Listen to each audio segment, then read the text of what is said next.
చేసుకుని అనవసరంగా తప్పు చేశాను. అమ్మ నాన్న అప్పుడే చెప్పారు లవ్ మ్యారేజ్ వద్దే, నేను మంచిగా అరేంజ్ మ్యారేజ్ గానీ చేసుకోనుంటే నన్ను మా ఆయన ఇప్పుడు కారులో తిప్పుండేవాడు, ఎంత స్టైల్ గా ఉండేదాన్ని. ఎవరితనంలో పెద్దోళ్ళ మాటలు వెనక తప్పు చేశాను. మీ అమ్మ జీవితం మా అమ్మ నాన్న మాటని అరేంజ్ మ్యారేజ్ చేసుకోవాలంటే 2 ఎకరాల పొలం 3 లక్షల కట్నం ఇచ్చింటారు. అవుతావు కదా, దీన్ని చూడంగానే నా కళ్ళు కనిపించా. లవ్ మ్యారేజ్ అని కుక్క తిన్నమాట.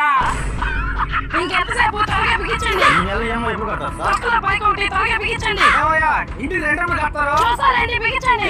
తీసుకున్న అప్పు కట్టరా మీరు? త్వరగా బిగించండి. త్వరగా బిగించండి. బిగించండి. బిగించండి. బిగించండి. చూస్తామేంటి, బిగించండి. లవ్ మ్యారేజ్ చేసుకున్నది మేము చేసిన తప్ప ఉండే కష్టాలన్నీ మాకే ఇస్తాం. మమ్మల్ని కొంచెమైనా బాగుపరచయ్యా. ఎవరన్నా వెంకటేష్ అన్న నువ్వా? ఏ రమేష్ ఏం చేస్తున్నారు ఇక్కడ?